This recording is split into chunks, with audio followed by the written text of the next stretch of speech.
I think the idea, if it was Winston Churchill, was he had one of his key advisors and he said, hey, you are not allowed to call me Mr. Prime Minister. You have to call me by my first name, Winston, no matter what. Because the minute you call me by my role, you've acknowledged the hierarchy. And what that means is you're no longer going to be giving me the unvarnished truth. You're going to be sugarcoating it. And we see this in every organization. Too many leaders insulate themselves and refuse to show vulnerability. But what that creates is a lack of trust. People, I think, intuitively are not going to be drawn to follow that person. They might follow because of the rank or the authority you have, but they're not going to be inspired to follow you because you don't come across as human.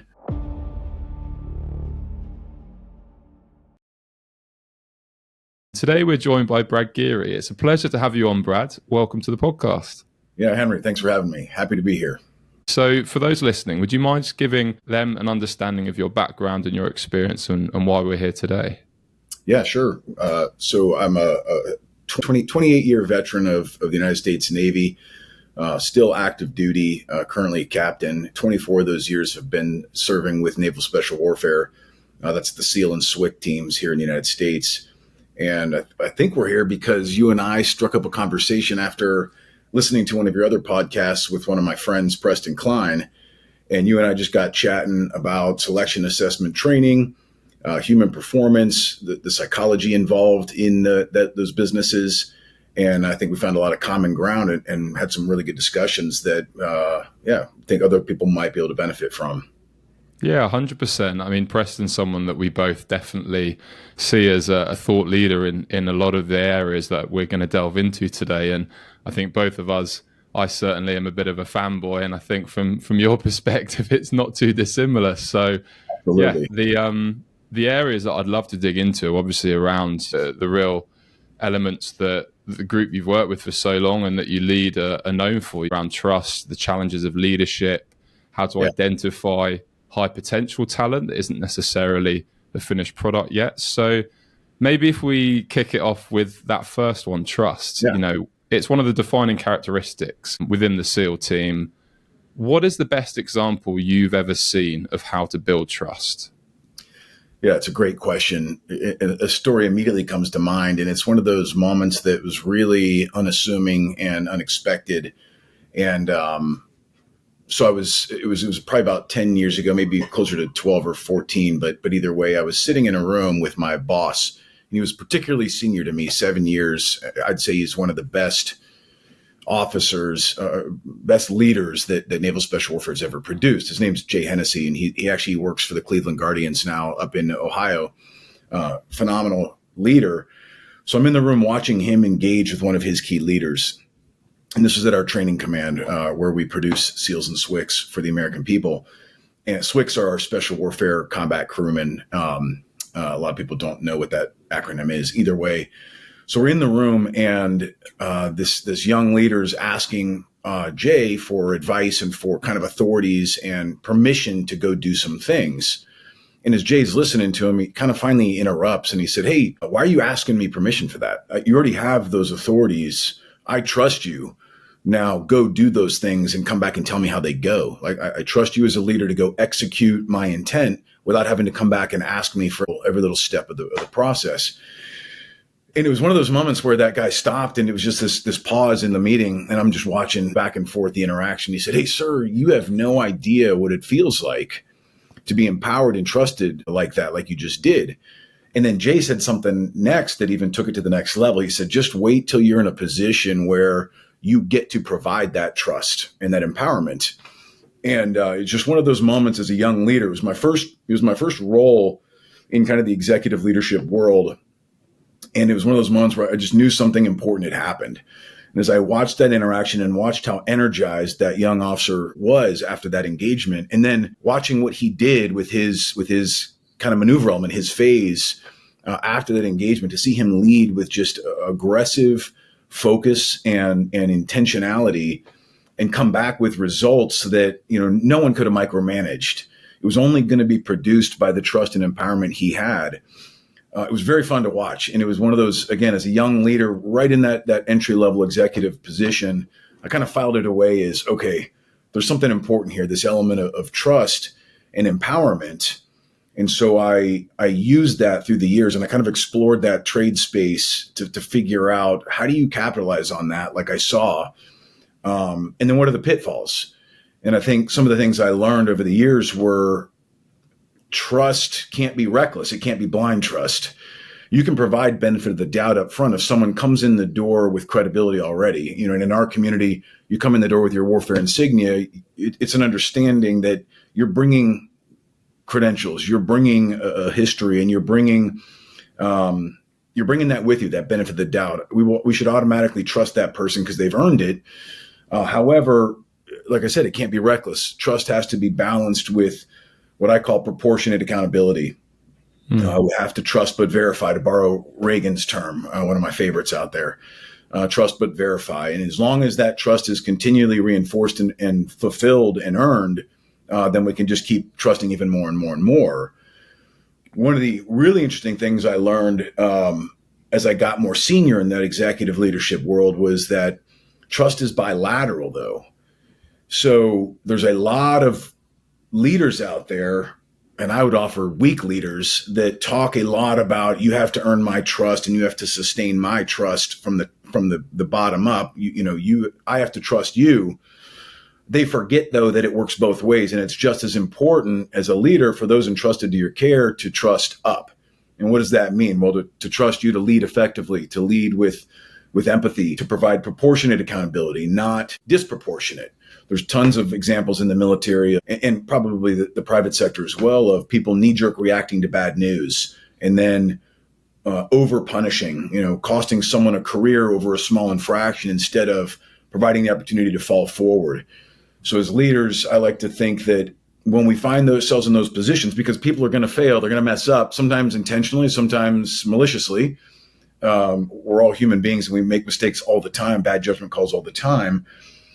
So if we know that going into it, if those are survivable failures, we should be able to walk with our folks through those failures. And in a sense, envision ourselves on the same side of the table as we hold people accountable, not on the other side of the table from a position of holding court or judgmental, but really, hey, I've messed up too. You know that I've messed up too. Let's shatter the illusions. Now let's sit on the same side of the table and figure out how to hold each other accountable and walk forward together through this failure and fall forward. So that's in a snippet how I think about trust from the beginning of where I really started seeing that and learning from it from Jay, and then over the next decade plus on how I explored that terrain and learned a lot from it.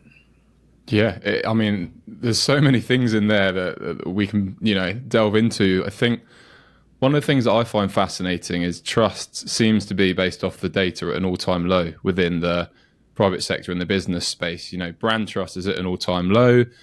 People are job hopping, quote unquote, because that trust that there is a predictable pipeline, in that you can join a company, and if you perform well and if you are a team player, you'll be rewarded. I think COVID certainly sent a message to a lot of people that maybe their organization doesn't demonstrate those values. Right. One of the things that I'd love to understand more is, I think you've said the quote before, and you insinuated it there, that you're trusted implicitly and it's yours to lose.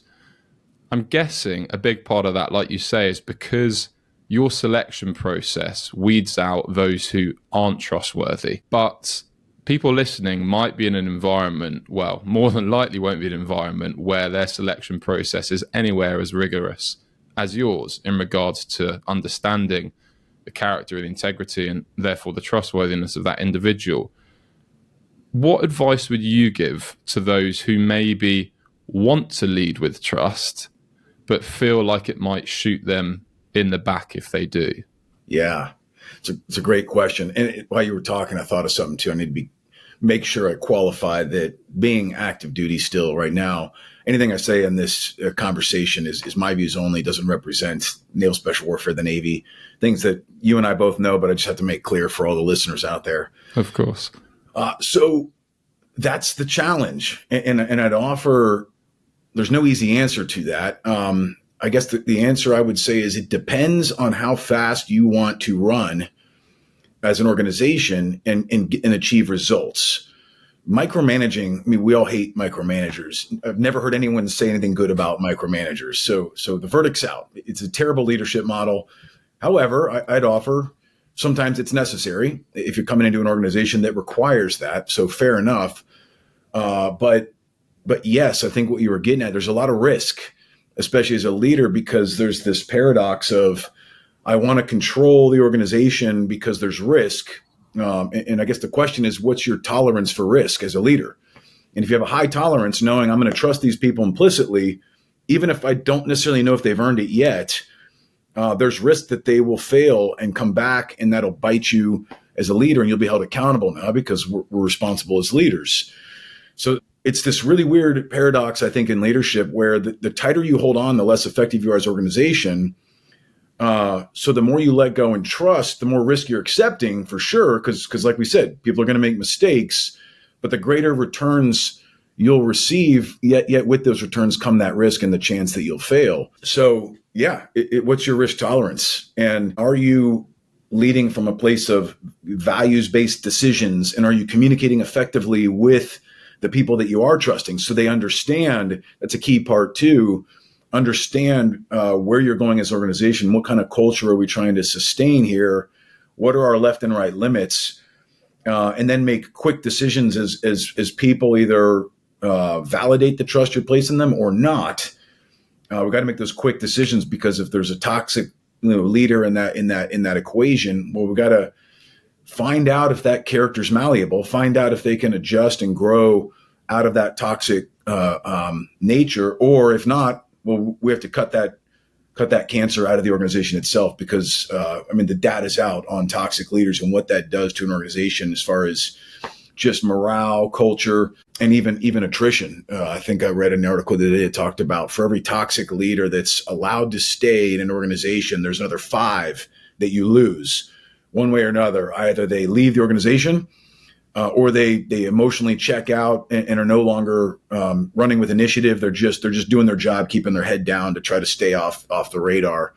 That's a massive cost, a 1-to-5 ratio when you're talking about wanting to get a return on your investment as an organization, whatever that looks like, time, energy, people, money, whatever your end game is. That's a terrible equation to tolerate one person, maybe because they're brilliant, but a toxic leader. Yeah. And what you speak about there in regards to how willing you are to take risks is fascinating, because I've been on the receiving end of this within 2 organizations. So the first, New Zealand Rugby, I've spoken very openly in that within 2 weeks, they made me feel like I belonged and I was more connected to that team and community than any team or community I'd ever worked or lived in. And a large part of that was they had no idea who I was. I hadn't met any of them in person. I'd had interviews over basically, I think it was Skype at that point that everyone was using. And off of that, they took me in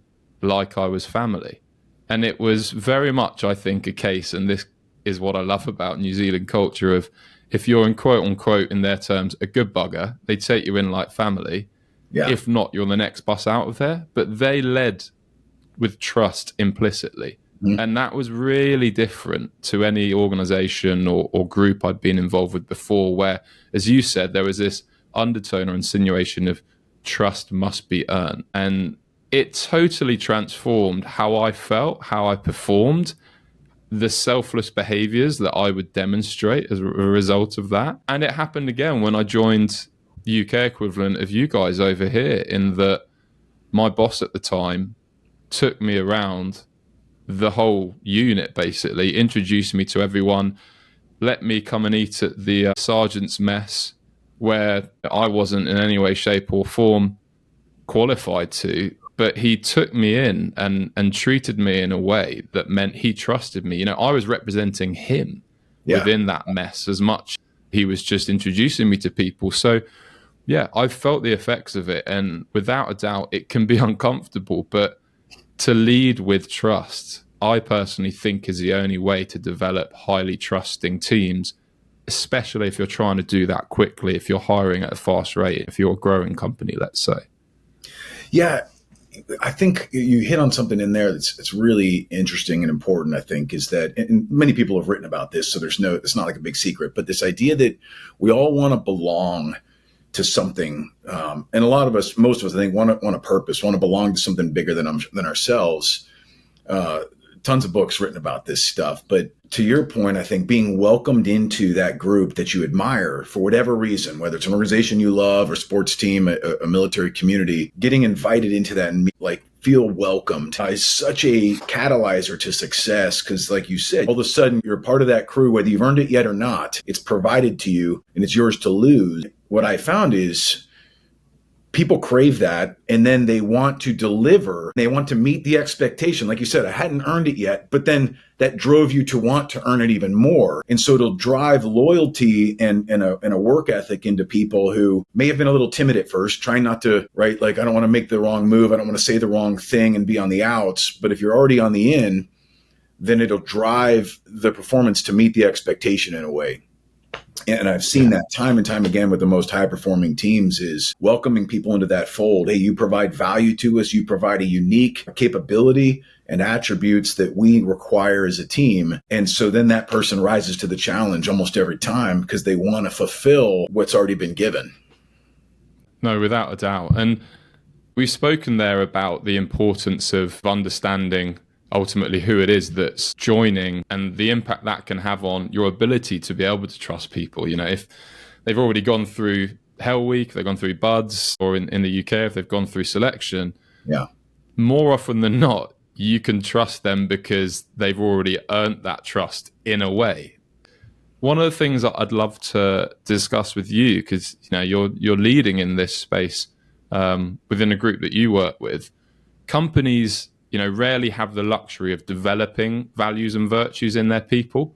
Whereas, I saw with the military and even with sports academies, they do develop these early within these individuals. A lot of the guys who sign up to work with, let's say, the Marines in the UK will sign up between 16 and 18, where it's still very formative. You haven't necessarily yet developed an identity per se that's solely you. And what I'd love to know is, in regards to identifying people with the values that you're after, and let's say, therefore, the potential to be a great team member or a great performer, if they're maybe not yet, right?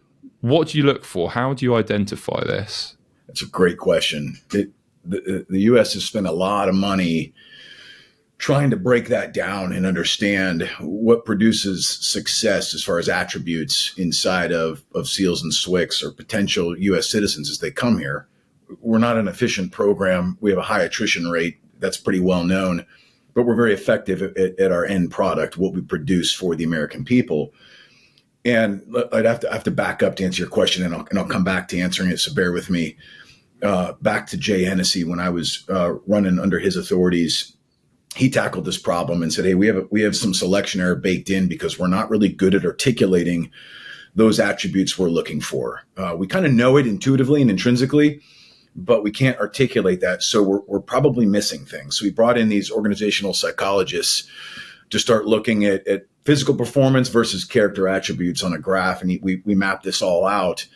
And these guys sat with us, and it was really funny because they'd come out and watch some of the training. And then one of our master chiefs or whatever would say, oh, I don't like that guy right there. And they'd say, well, okay, stand with their clipboards. Well, why don't you like him? Well, he's a turd. Okay. What does that mean? Well, it means he sucks. I'm like, okay, so we're a lot of synonyms here, but we're not getting to the root of. Lost in translation, yeah. That's right. But over time, they were able to tease out. So for instance, like, well, why does he suck? Well, because he ducked boat. Okay, what does that mean? Well, they're under the boat, 6 guys, and this guy ducked his head under the boat because it's uncomfortable. We all know it's uncomfortable, but what happens when you look for that momentary reprieve when you duck boat? Well, you're distributing the weight you were carrying now to your teammates. So that's a selfish tendency. We don't want that. And now those organizational psychologists said, okay, now we're onto something. So selfishness is something we don't want. And now we can articulate that's something we don't want. We want selflessness. And now we have a mechanism identified to look for those attributes, what we like and what we don't like. What do we want to incentivize and what do we want to disincentivize? And so fast forward I got to do Jay's job recently where I was running that schoolhouse, and this is exactly what we were to capitalize on, is all the work he did, a decade prior, to start teasing out for the attributes we're looking for, the selflessness, the team ability, how we use the physicality of our program as a mechanism just to expose the character. And to your point, who knows what we get coming in the front door? I don't know how these candidates were raised. They may have been raised in a really horrible family environment with terrible morals and ethics. We just don't know. Or maybe they were raised as American patriots. I always asked the classes when they'd come in just to get an idea on background, how many came from dual family, healthy, loving environments versus divorced parents versus even orphans. In every class, we get a couple orphans raise their hands. It's like, man, these guys have bounced around foster home to foster home to foster home over their life, showed up to our front door. Who knows where their moral compass lies?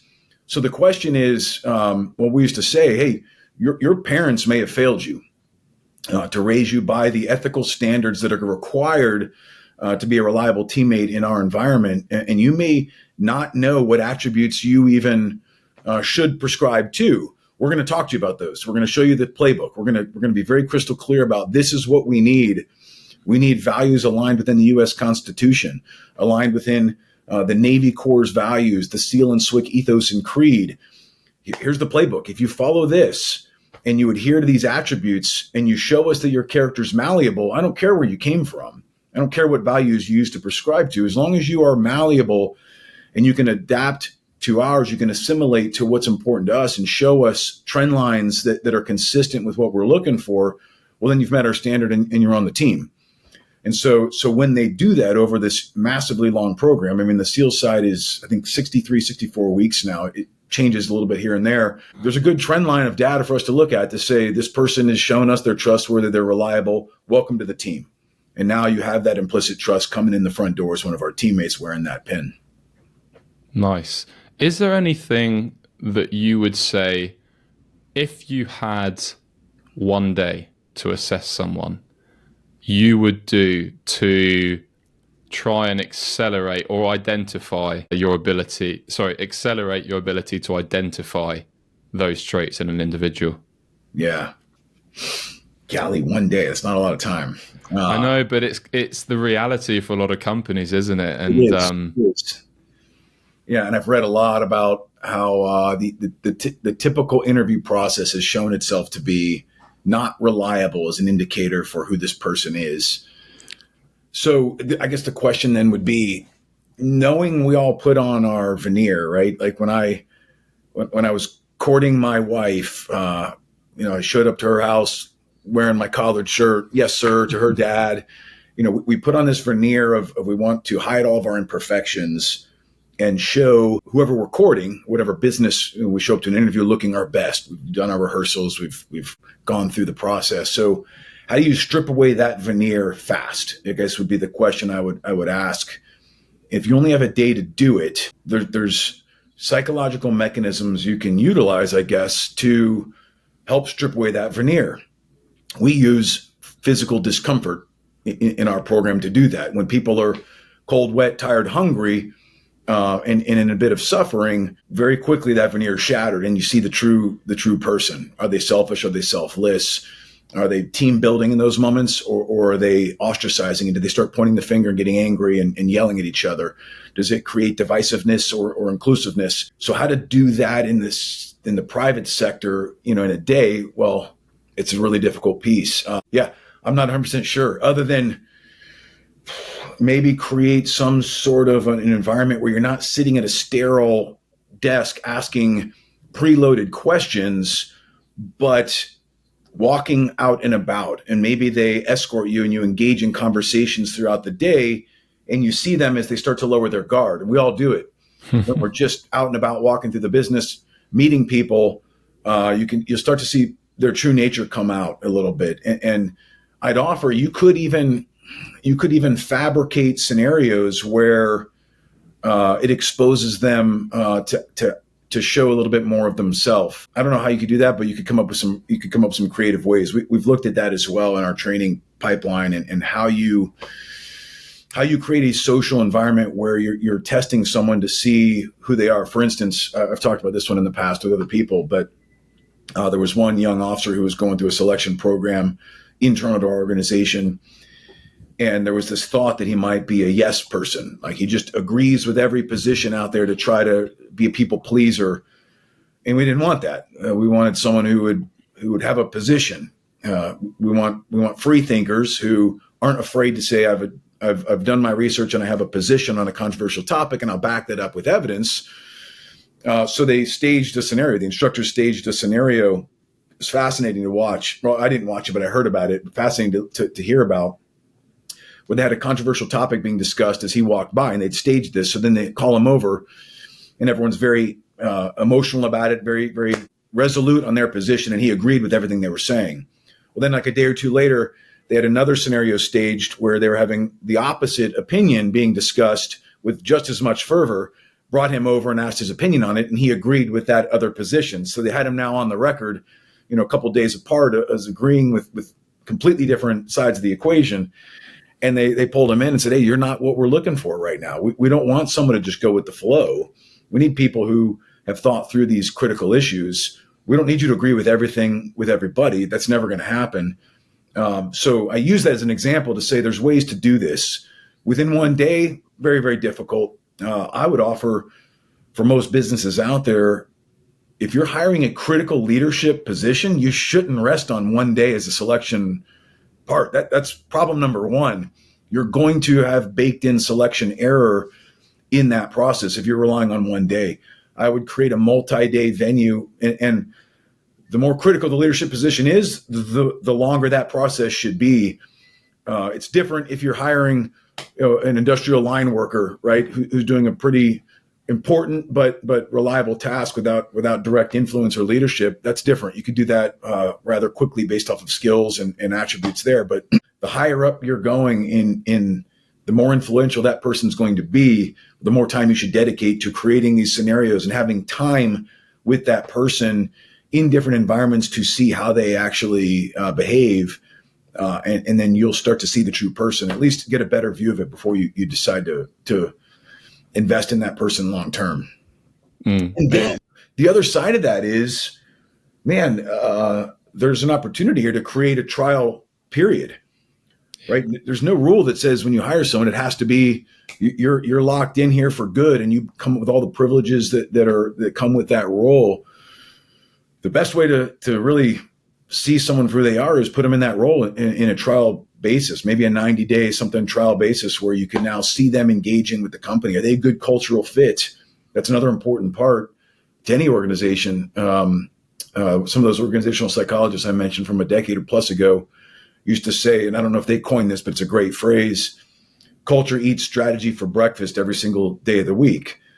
And so if you have a healthy company culture, but you bring someone in who's a great leader in another organization, but doesn't adapt to that organizational culture, well, their strategies will fall flat and they'll start to be oil and water and maybe not a toxic leader, but not a good fit culturally with that organization. So that's an important piece to understand and look for as well. Yeah, you were making me giggle inside when I was listening to you describe the one-day scenario, because it's basically my interview process with the UK version of you guys, in that it's hugely shaped now what I do with companies, helping with their hiring processes. And yeah, it totally revolves around not relying on interviews because the best salesperson wins. Recreating pressurized role-specific scenarios, curveballs thrown in, good cop, bad cop, and objectively observing behaviors to identify character traits and values from that. It was fascinating to go through, and obviously you don't know what's true, what isn't, and it was really funny. And we did it every time we hired someone into the team, into the group. We basically broke down what it was we were looking for, what traits were we after. We set a threshold for skills. They need to tick this, and this box, but beyond that, what we're actually looking for is the right team member. And yeah, we'd have multiple operators playing different roles. One was the egotistical, who are you? Yeah. to tell me how to do things. The other was the intimidator. The other was, I'm not really sure what I'm supposed to be doing, etc. Like it was brilliant. And unfortunately, you don't see it very often in the business space. I hear of work trials, which is what you insinuated with allowing someone to join you for a certain number of days. I guess part of the challenge with that, interestingly, is what we spoke about before with implicit trust. How do you do that without it coming across like you don't trust that person? Right. And I don't know if you have any thoughts on that. If you are a company maybe that has a screening process, and then I don't know whether probatory period is the right term, but kind of like a work trial, whether there is anything you would do during that to try and counter the potential perception that that's because they don't trust you or don't want to trust you up front. Yeah, that's a good question. I don't know. I think communication's key, but beyond even what we say, how we're backing that up with our actions. And so we can say all day long, I trust you, but if they know they're in a probationary period, that makes it a little tougher, because implied in that is, I don't fully trust you yet, or we're still assessing you, right? So that's a little bit more difficult nuance, I think, to navigate. I don't know, man. That's a good question. I'd have to think about that one. The other thing I was thinking about as you were talking is getting someone to be, we all know that, back to like human nature, we're all imperfect. We all make our mistakes. And so understanding that person who's applying for the job or to be a part of the team, they're going to try to hide all their faults because they want to show you who they are. But part of the hiring process is, hey man, we all know that we have faults, so let's get to your faults. So getting people to expose and be more transparent, I have found when we can break down those walls of, we all build them up, and increase transparency, that facilitates trust as well, because now there's a relationship. I'm trusting you with a vulnerable part of me where I messed something up, where I failed, and we're going to talk about that. How do you get someone to cross over that and show you that and talk about it? I don't know, other than encourage it, lead by example, and then ask those questions. There's this great executive coach I met recently, and she has this great way of saying it. She said, at every job interview, right, whoever someone's considering hiring me, I make it very clear up front, you're hiring me based off of a lot of my experience, but you're also hiring, and what you're getting with that is all of my failures and all the things I've learned through those failures, which we all like to say, we learn much more from our failures than our successes. And then she's very open about, yeah, if you want to know, let's talk about those times I messed things up and what I learned from that and what you get from that experience. Here's the return on the investment for you. And I find that to be very useful. So in some sort of an interview process, if we can break down those walls and get someone to start exposing, I mean, it's the classic, the question is, we've all heard it in interviews, what's your biggest fault, right? And then the joke is, well, I care too much. Like, people try to spin a positive as a negative. Well, okay, that doesn't really work. So let's get through that and let's get to the next level and layer of, no. We all have weaknesses. How self-aware are you of those weaknesses? How humble are you to admit them, and then transparent to communicate them, so we can work together on understanding that. If that precedes the trial basis, I think there's probably going to be a greater element of trust, because now if you hire me, I know that you know what you're getting. And with all the success I've had, there's all the failures as well. And you know that. So we're both going into this relationship now, eyes wide open and exposed. So I think that would already kind of establish a foundation of trust. That's brilliant. And it reminded me actually of a conversation we had with another guest on here, ST, Simon Thomas, who works in the high performance space. He worked in New Zealand rugby and has done some consultancy in other sports. And there was something which I thought was really clever that they did. So he joined one of the American rugby teams as their head of performance, but it was in lockdown and they were not yet starting pre-season. Nobody could fly. New Zealand was locked down in the middle of the ocean, and there was no way of getting across. And what the coach did was he had everyone join from all their respective locations, and they each presented their failure CV. So they thought, well, how can we rapidly create trust without being able to spend time together? Yeah. And they role modeled that. The coach got on and he said, look, guys, like, this is going to be hard, but I think this is really important for us to start making steps towards trusting each other, because we're not going to have as long together when we do meet.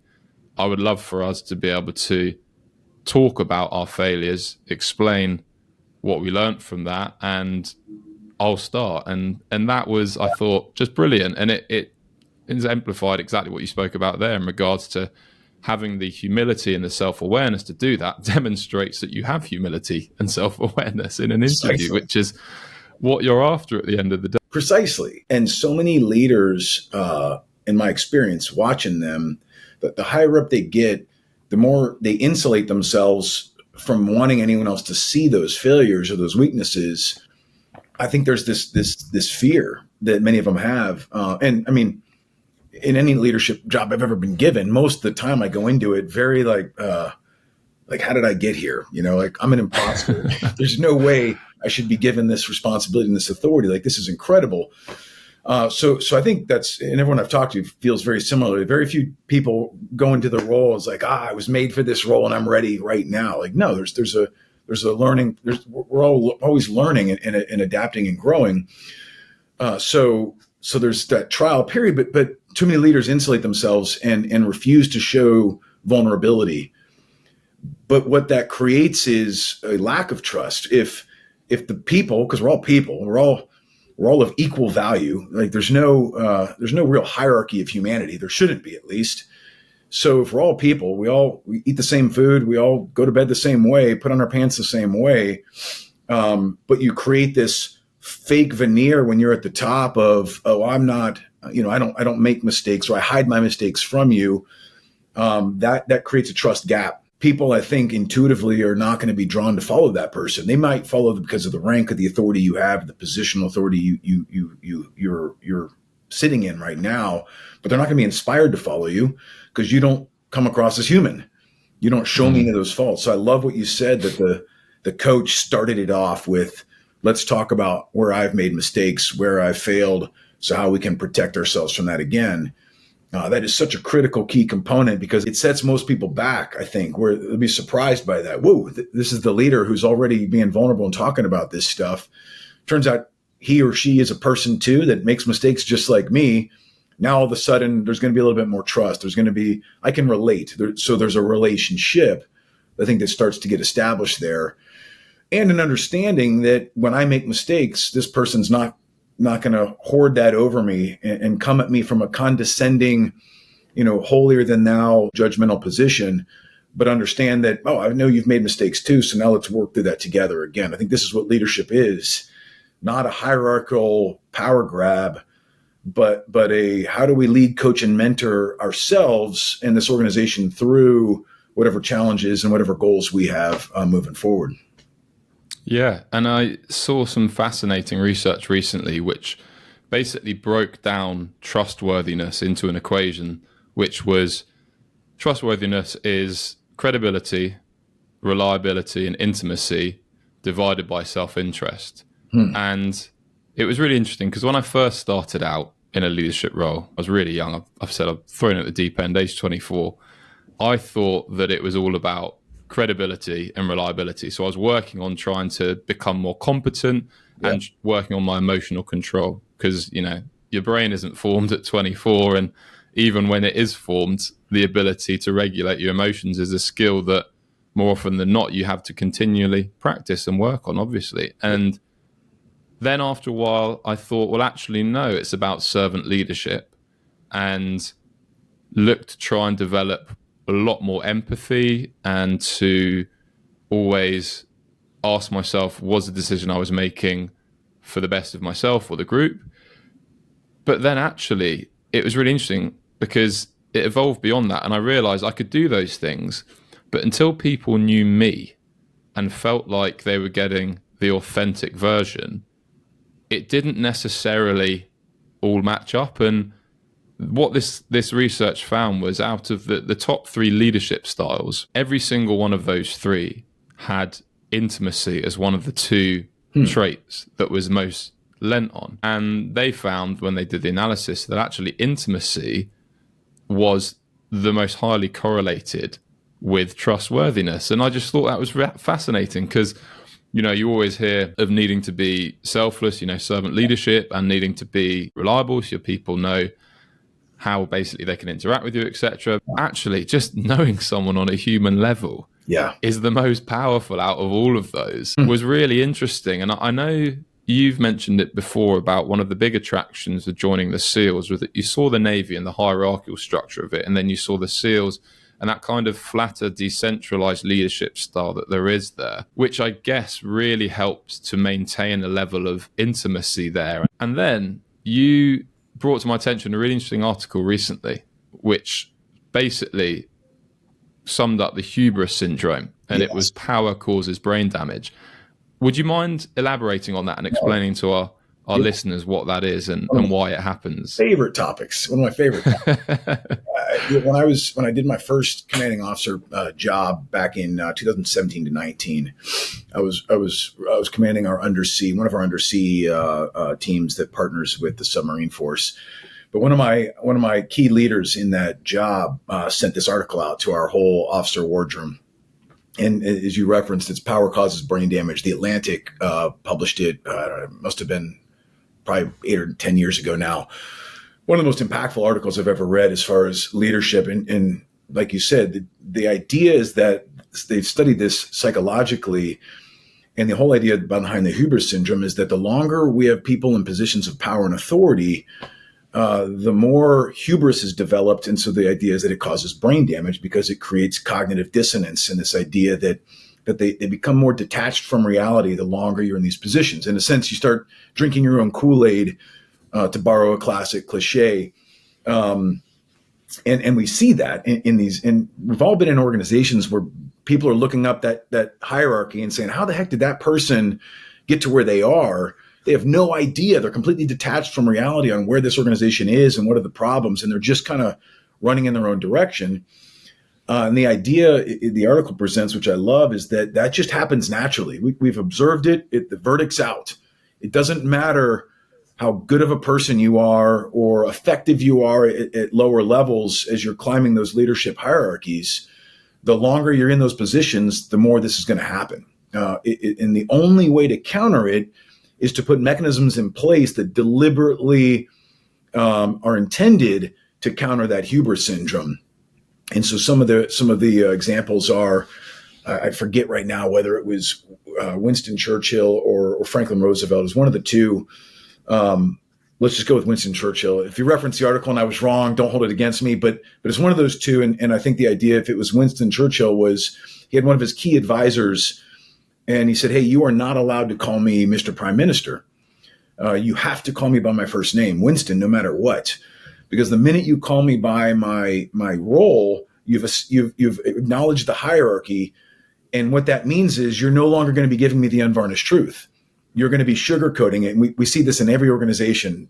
Bad news goes up that chain of command, and by the time it gets to the top, like what was a bad news story over here is all of a sudden like this situation report of like, we did this great thing. It's like, no, how did that get so messed up? Because people sugarcoat the truth, and it gets diluted as we go up because we're always afraid of giving our boss bad news, especially if that boss responds poorly to bad news. Now you're going to catalyze that process. And so the idea is we have to, as leaders, guard ourselves against our own psychological tendencies by putting truth speakers in our lives. They're going to give us the unvarnished truth and tell us, hey, man, you came across crazy there. Or, hey, that was a terrible thing you said earlier. Or, hey, you walked a fine line and we have to be a little more careful if we're going to talk about where we want to go as an organization. And I don't see enough people doing that. What I see a lot of leaders doing is the precise opposite. The higher up they get, the more they disdain being challenged. So they start surrounding themselves sometimes with yes men is the term we all reference, right? And they start insulating themselves from the people who are going to be the harsh truth speakers. And I'd offer the exact opposite should happen. If the person's pushing back in a meeting and it makes you bristle, back to your regulating emotions as an adult and as a leader specifically, why did that upset me when that person said that way?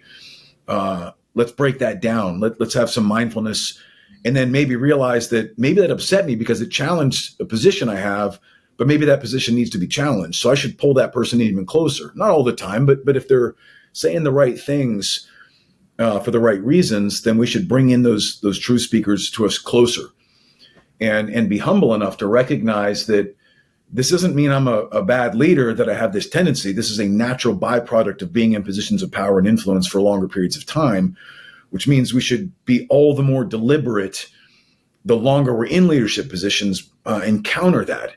It's really interesting to me. In the United States Navy, we do a lot of leadership programs and development through those early careers.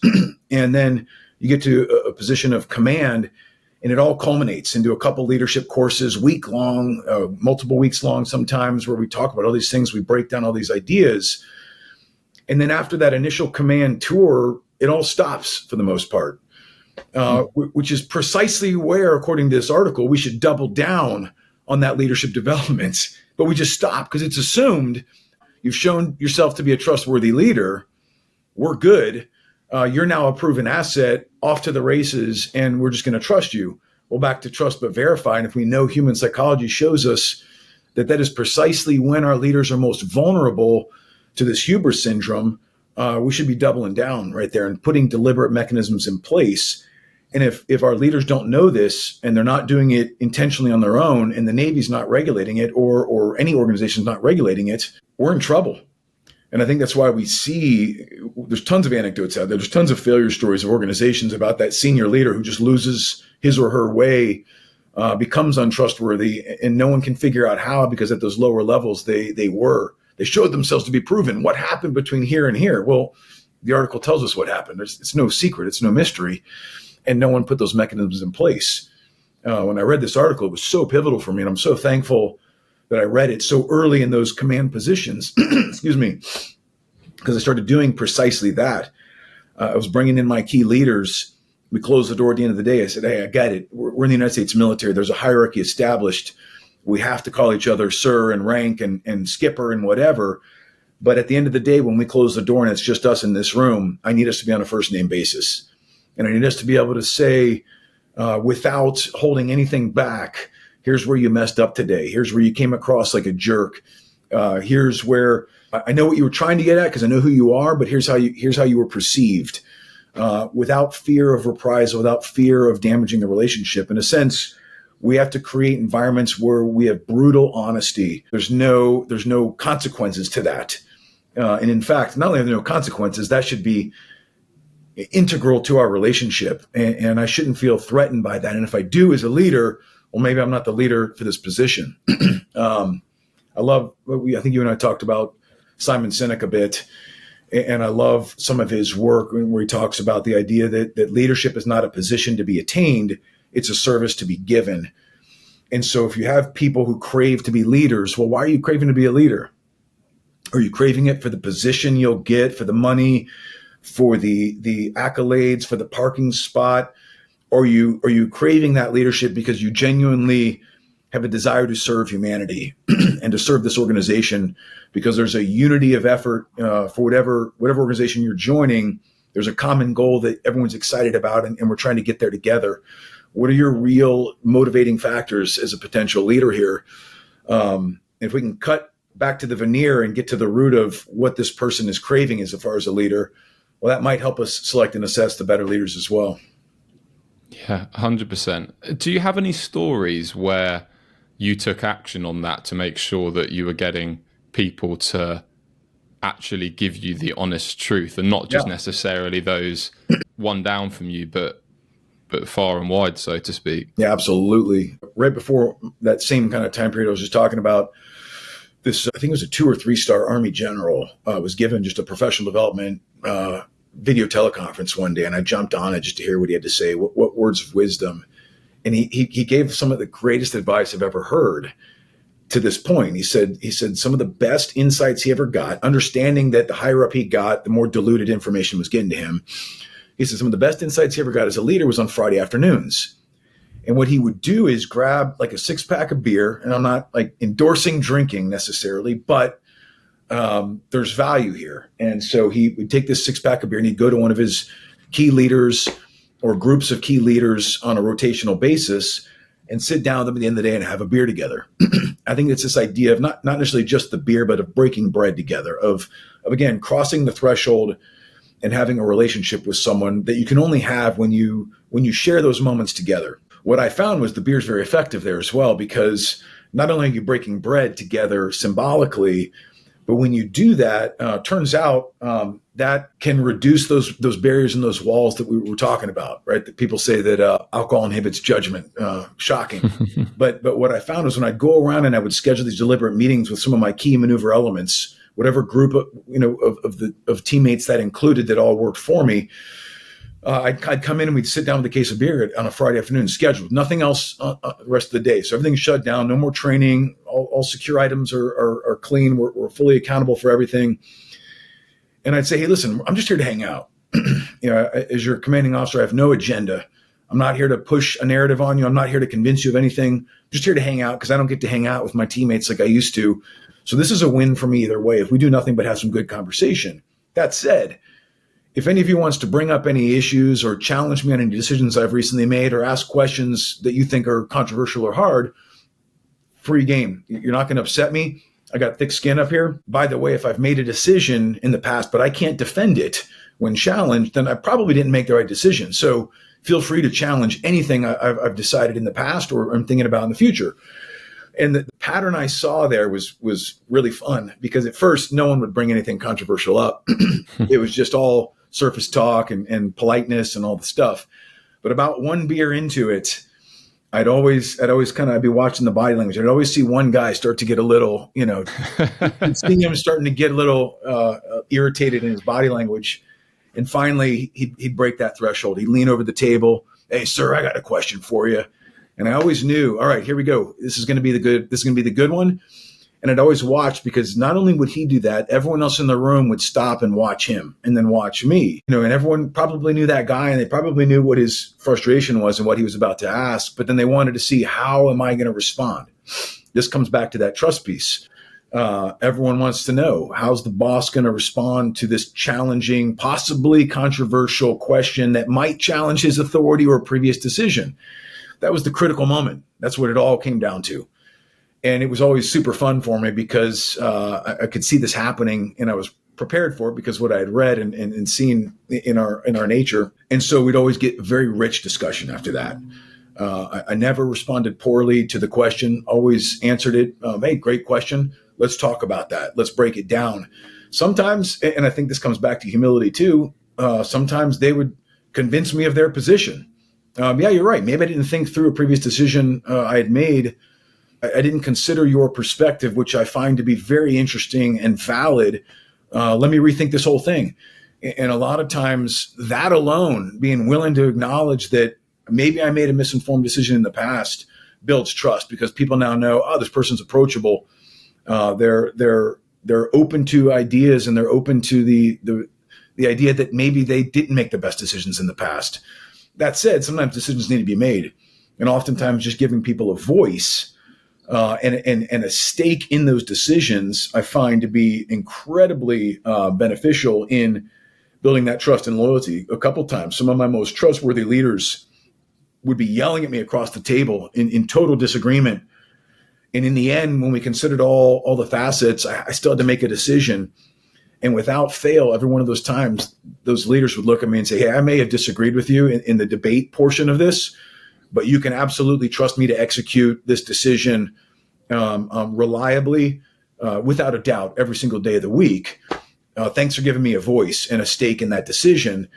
And so I find that people want to be heard and they want to know that they have buy-in, and you're considering their opinions and their perspectives. And then even when the decision is made, if they disagree with it, they're gonna be loyal to the process and loyal to the organization, loyal to you as a leader because, hey, they at least know that they had a voice and it was considered. Yeah, people want that, I find. I want it. We all want it. We crave it. Let me be a part of this. Yeah. And what you've spoken about in regards to conflict, I think you provided your take on it when we spoke recently around, which I totally agree with, how the schooling system, which America and UK in the West created ultimately off of Industrial Revolution and in a way to create conformists that don't challenge people that just do X and Y in a factory setting, tick the box, job done, innovation not needed. Thank you very much. Sit there and do your job. But my experience working with UKSF is that the reason they're able to do things that others can't is because they don't conform to what others do.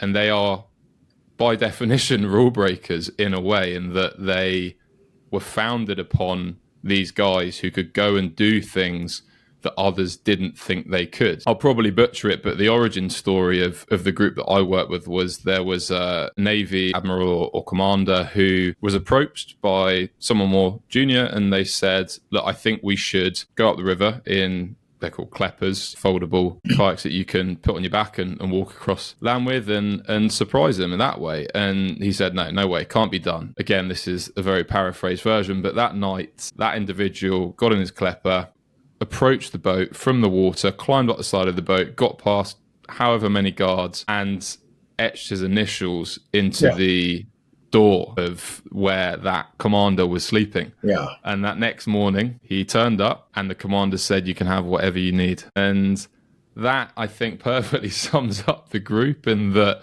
they don't by default break rules, but they are there to challenge. They're there to find other ways of achieving success. And that certainly meant they were collectively some of the best problem solvers I've ever seen. How do you create a culture that makes it safe to not conform? Obviously in a positive sense, in a way that you believe is right and to the benefit of others. Yeah, I think that's probably the most difficult thing to accomplish, because the organizations we're talking about, the bigger an organization gets, the more bureaucratic it becomes. That's just the nature of organizational survival. With that, in the larger a bureaucracy, the more conformists are rewarded. You have to conform to the system, conform to the bureaucracy, conform to the box we want you in. And then those people succeed and climb the ladder. I'm not saying that's a bad thing either. We need that, especially in a large organization, to survive. But to your point, which I think is critical, the way I'd answer it, and from my perspective, is the larger the organization is, if we do nothing to counter that idea, then we won't get the free thinkers. By the very nature of the organization, you will get the conformists. And then the danger that exists there is you no longer have the innovative free thinkers who are looking at things through a different lens and through a different perspective that you're going to need, especially in a high stakes career field, right? If we're talking the Department of Defense, war is about as high stake as it gets. But if we're not thinking about problems from a different perspective, then we're all conforming to the norm, and we're accepting a lot of risk, because our enemy certainly doesn't think the way we think. And I think same thing would apply in a business environment.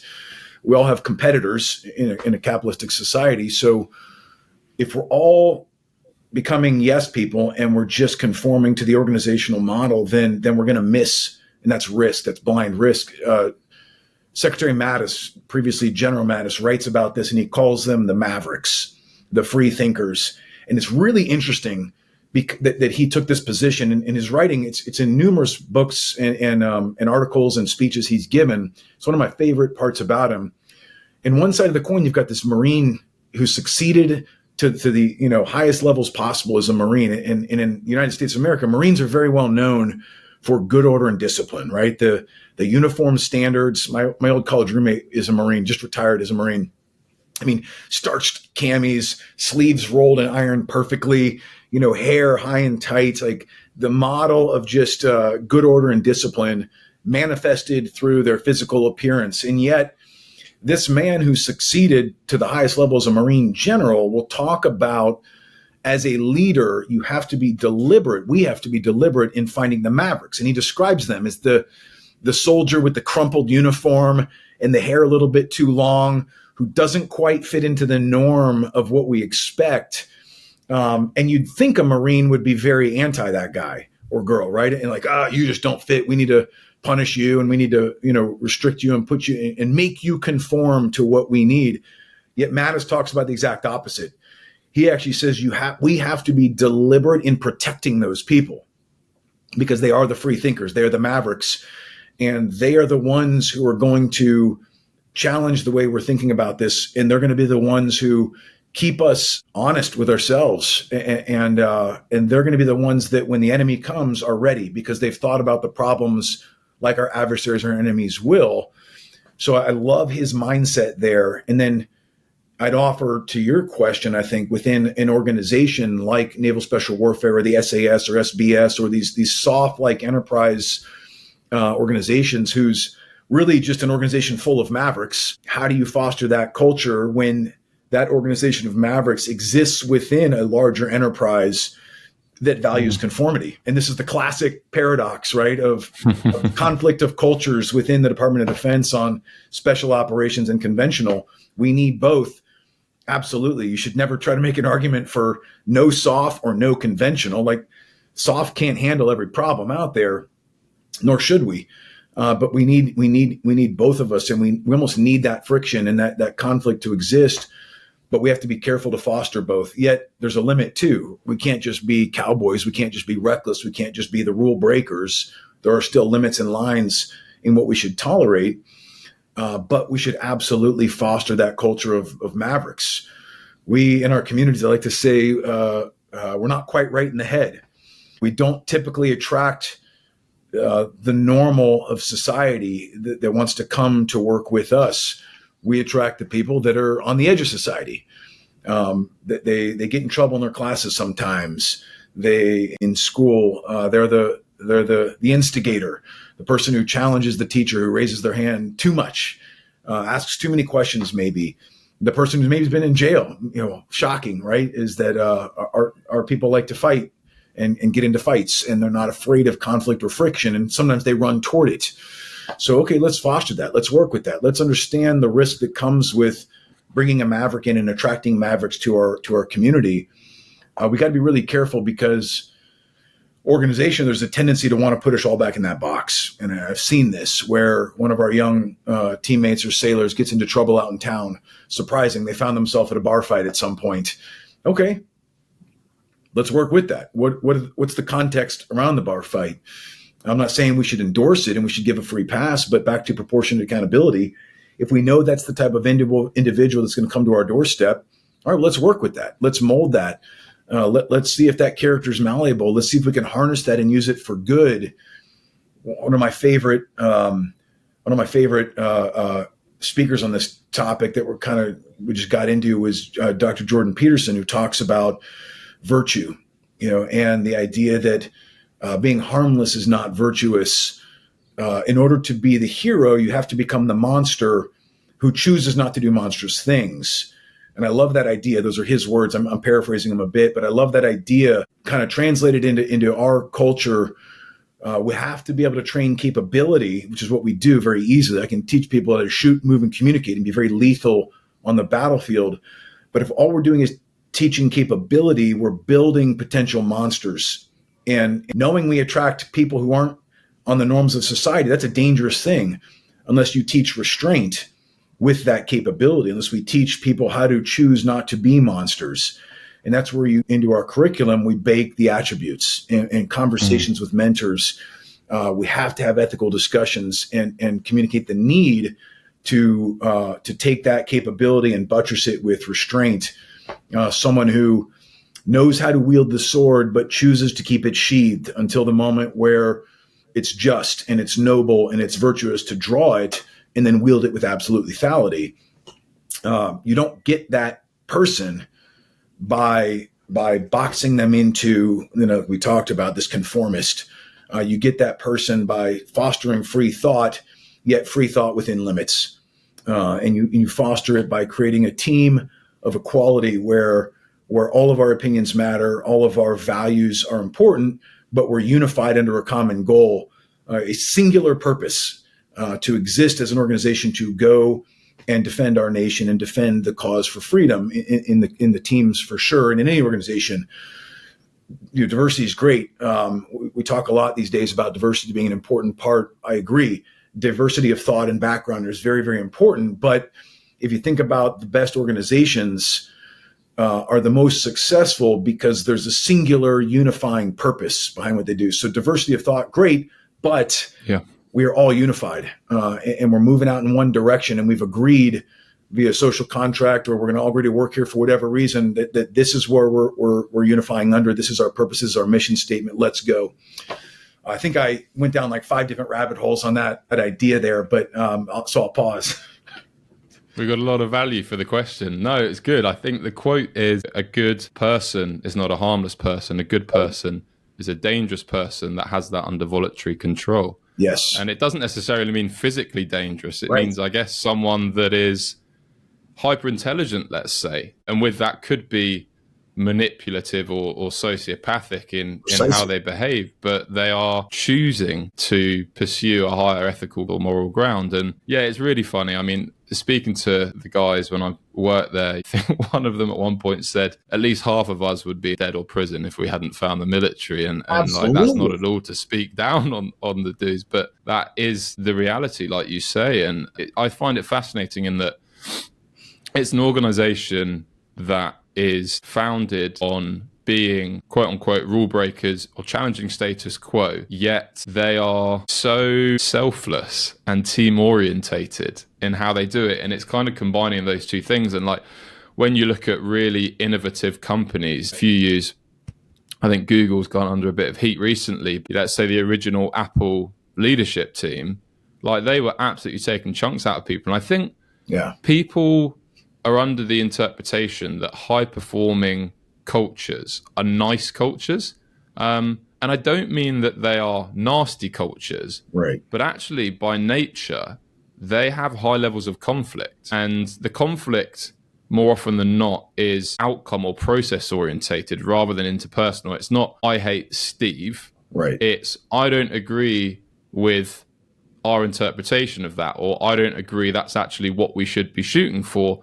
Here's why. What are your thoughts? And you need that. You need people to be bringing these different perspectives, like you say. But unfortunately, there is, and I see it very often, a belief that conflict, like you say again, because the schooling system has developed it in us, is a negative. And actually, as a leader, you want to be communicating probably periods of higher conflict. You say, right, guys, we're in an ideation stage right now for this. That's the idea of today.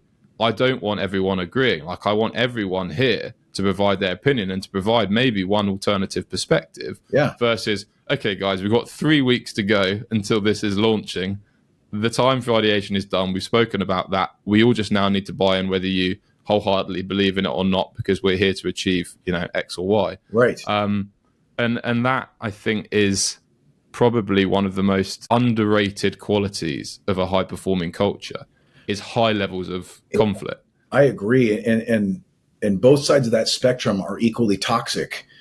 The sweet spot's in the middle, right? To use your example there of like, so someone who's going to rush to a decision when it's not needed. So that creates a frustrating environment where people's voices aren't heard.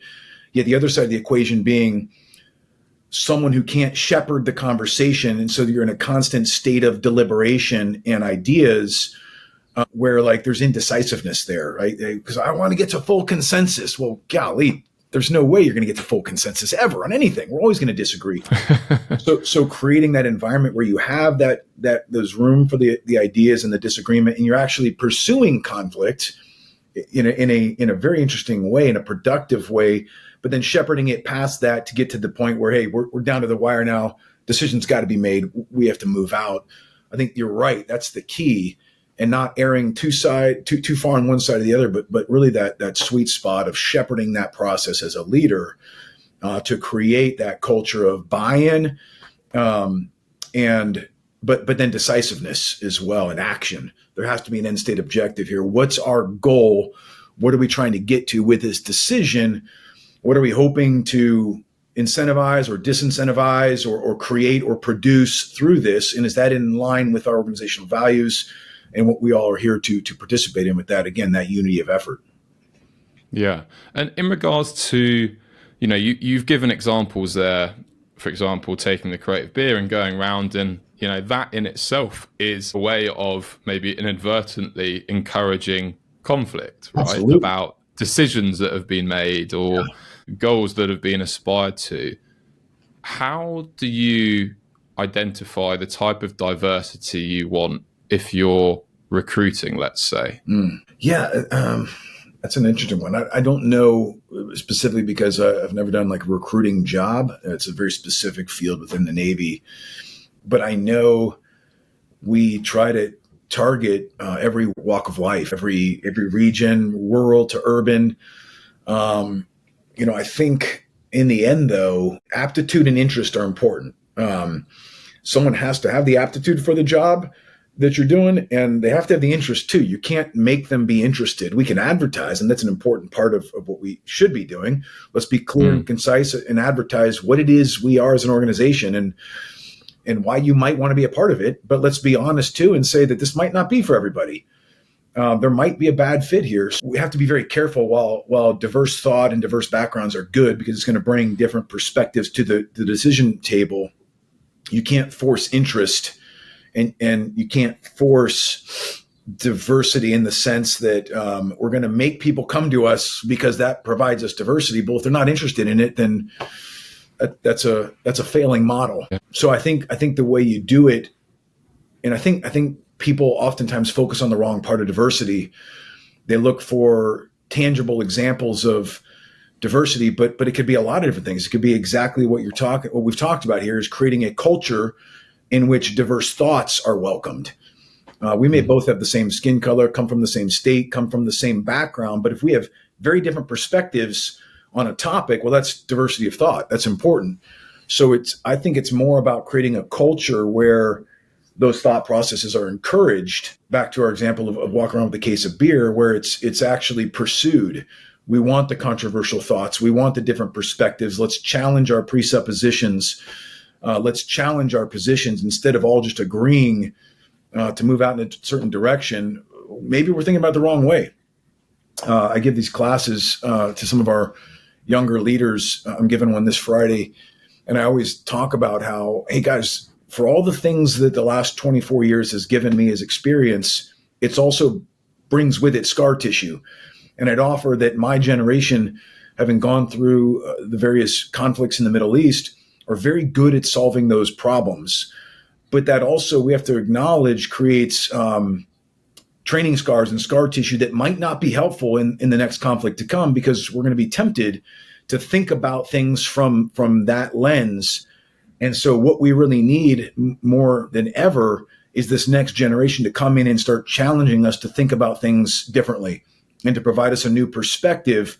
Just because you're the new member of the team doesn't mean you got to stay quiet. In fact, I'd offer, especially in this transitionary period where we're looking at different conflicts or different potential conflicts, we need your perspective and opinions more than ever.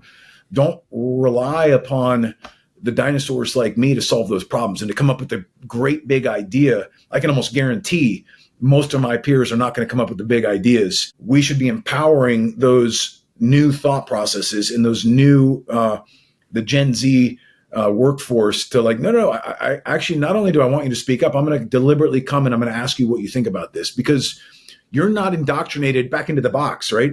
You're not indoctrinated into the institution yet. As much as I like to think that I'm a free thinker, if I've been doing this for a quarter century, chances are I've become institutionalized to some degree. Even if I've thought that and I've resisted it through my career, I have to acknowledge that I have institutional thinking because I've succeeded to this level in the institution. So let's challenge that. Let's bring in the free thinkers who might just have the crazy idea that none of us really ever thought of because we're just institutionalized. So we have to flip that model and, again, show the next generation, not only do we need you, we're going to specifically seek you out in your thought processes and your creativity and your innovative ideas. And I think it's on us. Simon Sinek, I've referenced him before, he talks a lot about this. It's on us as now the leadership generation to evolve our leadership style to be more relevant to the Gen Zers. Preston talks about this too a lot. He and I, we nerd out on this topic. It's very easy and intellectually lazy to just damn the next generation, and criticize. And we all like to do it. The boomers love to talk about how my generation was just weak or whatever. And then we messed with the millennials. Now the millennials are messing with the Gen Zers, but there's a multi-generational gap there. If all we're going to do is criticize that next generation instead of look for, hey, got it. They're different than us. They're going to bring different strengths and weaknesses to the table. Okay. So let's figure out how to capitalize on their strengths and then help them overcome their weaknesses. That doesn't mean we just make fun of them. It doesn't mean we just point out all the weaknesses and expect them to evolve to be like us. That's never going to happen. That's a failed model. We have to evolve as leaders. The responsibility is on us to be more relevant to them, we've got to adapt and overcome our, I think, pre-existing scar tissue of how we succeeded. It's such a critical part of it. And I'll tell you, having seen some of these guys and girls come up through our training pipeline, they're incredibly impressive. I mean, just blew my mind on a day-to-day basis, inspired me. Some of these guys, one of them, I got to give a quick story here. It blew my mind. This guy, he was coming into the office for a review board where I was potentially going to have to discipline and drop him from our program. It doesn't really matter context, how we got there and what he did. But what's interesting is every one of these candidates, when they would come to see me for this meeting, which is high stakes, and this is their career, everything's on the line, and I'm the decision maker, and we're in the meeting. Like, it is intense. It is a pressurized moment. This means everything in the world to them, and I understand that. Most of the time, they would write me a letter going into that meeting. It was just this last appeal for help, and you can imagine how most of those letters are written, just an emotional appeal for one more chance. Context always matters, but this one was different. And at the top of his paper, this young man wrote, "Fear no man." I was like, well, that's interesting. This is coming from like a 22-year-old young man. And we were looking at it as a board. I had my key advisors around me. We were all kind of taken back by that. Fear no man. Like, this is interesting. This is very different. Either this guy has a lot of hubris as a 22-year-old, or there's something interesting about him that we want to explore. So we said, hey, let's peel this one apart and let's see what this guy's talking about. So he comes in the room, sits down, and my advisors, my command master, they just start just giving it to him. Not physically, but like they're just putting him through the ringer, trying to see if this guy, who he is and where this came from. And what we discovered was that it does not come from a place from ego with him. It came from a place of total just, the guy was just confident in who he was as a man. And he was solid on a foundation. And so he had nothing to fear because he's like, hey, I am who I am. Take me or leave me. I would like to be here, but I'm not walking in fear here. And so as we're peeling it apart, we actually started really falling in love with this guy and who he was, because it was clear that it was not just a veneer. And at the end, I'll never forget, I asked him, I said, hey, here we are in this moment, and I have all the authority in the world to give you this extra chance or to take you off track and your career's changed forever. I said, do you fear me in this moment right now? And without skipping a beat, this dude said, no, sir, but I respect you. And the room erupted. Like we just, it was just like, oh my gosh. I was like, okay, get back into training. Like, take my job. Yeah. You are precisely who we're looking for. And I remember being so blown away by this young man. And I remember like later talking to my advisors, like, this guy has more self-confidence than I do. How in the world did America produce a young man with that level of just, I know who I am and I'm not ashamed or afraid of that. Take me or leave me. It wasn't ego. It wasn't hubris. It was just self-confidence. And it was, I'm standing on a firm foundation and I am who I am.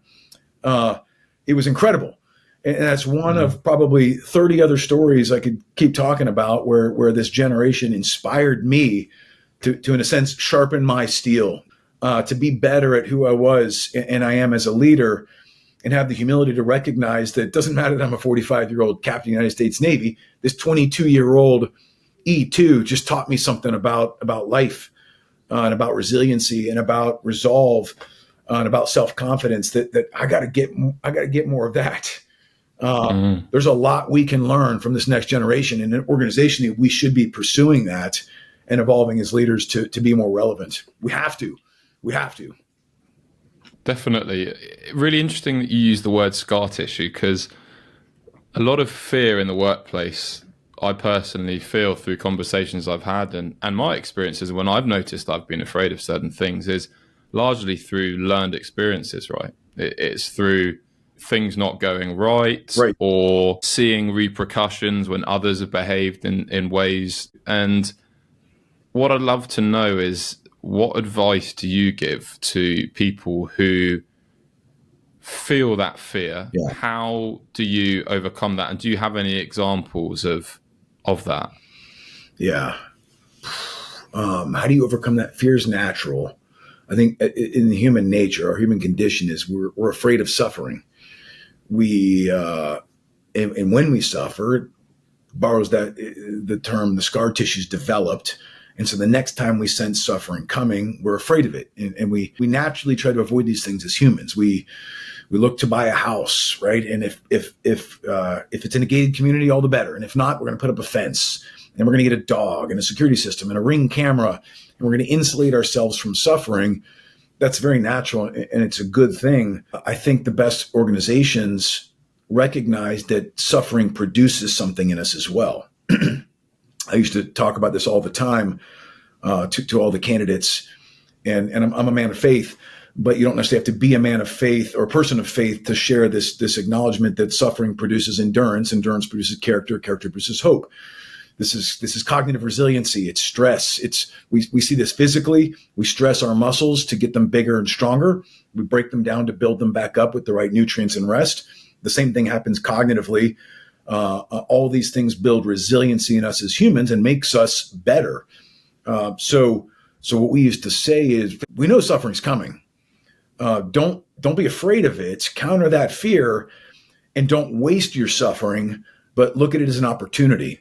So we used to give this speech to every pre-Hell Week class that was about to start. And I loved it. It was one of my favorite times, because we'd walk in the room and you'd see the fear in these guys' eyes, and girls too. You'd see just this fear of what's about to come. They know it's coming, but it's not going to be pleasant. It's going to be very uncomfortable. But then when we flip that narrative and realize, hey, don't waste your suffering, take this fear and press in and lean into it, and understand that every moment of this is doing something for you. This isn't mindless hazing. This isn't a fraternity in which we are just doing this to welcome you to the club. Every single evolution here and everything has a purpose. Hell Week has a purpose. It's not mindless suffering. Every single evolution is designed to produce something in you as an individual and as a team, and to, like we talked about, develop these attributes, these small choices. Mike, I may have asked you if you say it well. All these studies have been done, I referenced it earlier, to try to look at what are the attributes, and can we pre-screen for them? Can we look for people across America and say, hey, you have what we need. We've done the psychological assessment for you. We're going to bring you over, and we're going to reduce our attrition by being better at our selection and assessment for who comes in the door. And he used to laugh at this and say, well, how do you do that? Because you can't pre-screen for choices they haven't made yet. And I was like, well, what do you mean? Explain that. Back to the whole under the boat example. He said, well, we don't know who's going to make those choices until we put them in that environment. You never know who's going to make the choice to duck boat versus to carry the boat, versus when running the log, who's going to duck their shoulder, who's going to make those selfless choices. And the way he said it was, those individual choices that you can't predict in the moment, over time become habits. Those habits become patterns. The patterns become the character of the person we're looking for, those trend lines. And we'll see those trend lines. And now we know that's the person we need. They're showing us the attributes. But those attributes, very few people show up to our door with all the attributes ready. You're already a SEAL or a SWCC. All we got to do is give you the pin. No, those have to be earned and built and developed through those small choices. So part of that is this discussion we'd have going into Hell Week. Back to your question of don't be afraid of it. Embrace it. Understand that it's going to produce something in you that we need. And what an opportunity. We all have these moments in life. We call them crossroads moments. Most of the time you don't see that coming. It can be something traumatic, death of a friend or a family member. It could be 9/11 is a crossroad moments for our nation. There's all these examples of these crossroad moments, but they're usually a disruptive moment in our life, which puts us on a different path. Most of the time you don't see it coming. It's how you respond to it, which will define which path you're on. But the neat thing about Hell Week for us and the tour on the SWCC side is you're at a crossroads moment and you know it's here and you have a choice. You see it coming. It's an opportunity. One way or another, you're going to pick a path. You're either going to stick this out or not. It's going to change your life one way or another. So use it as an opportunity. Don't devolve into self-pity. Woe is me. This is miserable. I'm cold. I'm wet. I'm sandy. I'm tired. Instead, take that suffering, look at it as an opportunity and a growth moment for you. This is producing something in me. Now I can press in, and the choice is mine. So when you make that choice yours, all of a sudden it's empowering. Great example of this one when I was in Hell Week. They filmed our class back in the day, so it's all on the Discovery Channel, or I guess now it's out on YouTube, but Bud's Class 234. And one of the stories I used to love telling 20 something years later as a commanding officer was in my boat crew. We had a guy, Matty Roberts, total stud, one of our hardest dudes, very reliable, very trustworthy, and just a constant performer, great teammate. And I think it was Tuesday of Hell Week, he started hurting a little bit more than normal. And he couldn't articulate what was going on, but he was dragging us back, and we started losing as a boat crew. There's a saying in BUD/S, it pays to be a winner. It also costs to be a loser. When you're the last place team, you're getting remediated more often than everybody else. So it's an increased amount of suffering. You're colder, you're wetter, you're sandier. And that cause and effect produces fear. Everyone starts getting afraid of that. We don't want to suffer more. We're already miserable enough. And so that creates division and conflict in the boat. And so that started happening and started manifesting. But it was a really cool moment because we were all getting mad at Matty. I'll never forget. He looked at us and said, "Hey guys, I don't know what to tell you. You know me to be a reliable teammate, but I'm hurting more than normal. I can't explain it. I'm not going to quit. I'm not a quitter. I'm asking you to stick with me. I'm asking you to help me get through this." A very vulnerable, transparent moment for this guy to ask. But some magic happened in that moment because all of a sudden we were fearful of the suffering. We were taking it out on him, when now it became a choice for us to be selfless and serve our teammate who had earned it. In our minds, it was this pivot where, oh yeah, Matty deserves our loyalty as a teammate. He's earned it already. He deserves our suffering. And so we made a deliberate choice to help him through his suffering, which was going to bring additional suffering on all of us. But the minute we made that choice to embrace our suffering, all of a sudden the fear was gone. And it was empowering. And now it became a joke. It became a challenge. It became something that we could pursue as a team. And so we found ourselves laughing through the additional suffering. No big deal. Okay, we're cold and wet and already. So now we're just a little bit more. The great part about that story is by the end, Matty got checked out. And turns out he had massive stress fractures through each tibia and fibula in each leg. So the dude was running around on toothpicks ready to snap at a moment's notice. So while we had been critical of him before, turns out he was tougher than any of us, and he was enduring incredible suffering on our behalf. He ended up becoming a war hero later, did some incredible things downrange, just absolute heroic actions. And imagine if we'd missed out on that teammate because we were too critical and too afraid of our suffering. So we try to tell those stories to this next generation behind us. Hey, the natural inclination is to fear suffering, to try to avoid it. We're actually asking you to do the opposite. Press in, look at it as an opportunity, and embrace it. And then it's going to produce something in you as a team and as an individual that you don't get without that part of the equation. It is a necessary piece. You're never going to become the person we need downrange without going through this part of the equation, the suffering, because it produces something. Yeah. And it beautifully summarizes what we were speaking about earlier with conflict, suffering, conflict. As soon as you view those things as an opportunity rather than a threat, and we know from a physiological standpoint, it totally changes what's fueling you. Rather than cortisol and adrenaline, it's dopamine, oxytocin, serotonin, endorphins, which don't drain the battery. They fill it back up and you feel like you can go all day. You're unstoppable. So it makes, yeah, exactly. And there's all of this research around fatigue and how pain and fatigue are brain-derived emotions, brain-derived limitations, let's say. And from a physiological standpoint, we still have way more to give. And there's a switch, isn't there, when you view not suffering for the sake of suffering, but suffering in pursuit of something and conflict in pursuit of a unified goal. It just changes the trajectory of that group. Yeah, 100% versus, again, the extremes, right? The conflict can be good. Also, we don't want the bully who looks to provoke conflict in every situation for no purpose other than whatever self-serving interest he may have or she may have. To use your words, there has to be a purpose. There has to be a meaning behind it. It can't be mindless conflict.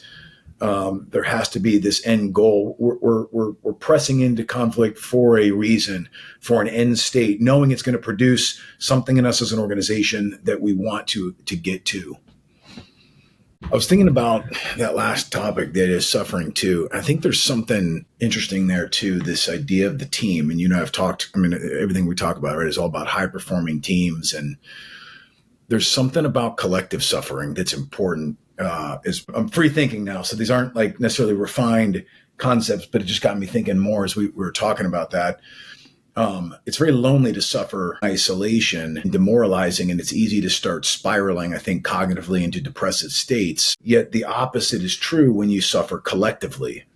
And I feel like this is part of the human condition too, this desire. I mean, we're attracted to it, right? The stories we're all drawn to, the movies, are these stories of collective suffering, like Band of Brothers. Love that show. These groups of people that endure suffering together. And this idea that at any given time in the team, one person might hit their individual limits of suffering by themselves, but that's when the team rallies. And when one person stumbles, the team supports, like we did with Maddie. But then there's other times where now someone else stumbles and that person's now supporting. And so there's this rotation of support. We're all going to hit our failure, whether it's cognitive, physical, something at some point, which is what's so attractive about surrounding yourself with the team, because all of a sudden, when they carry you through that moment, that weak spot, that moment of weakness or doubt or depression, all of a sudden it lifts the spirits. And we're like, I think you said it earlier, it's fuel for the tank when all of a sudden someone lifts you up and supports you. You can see that in families, in relationships with friends, in high-performing teams. It's this idea that, hey, not one of us is ever going to be that oak that never hits their weak spot. We're all going to hit it at some point. And so we're just on a rotation of support for each other.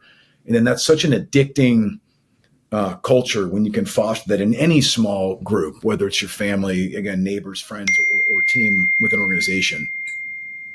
Yeah. And even without being a part of that team, if you look at, for example, how the military often ration water, they'll give out an even amount to everyone. Yep. But then when you're on an exercise or whatever, if someone is really suffering and needs it, you don't still divvy it up evenly.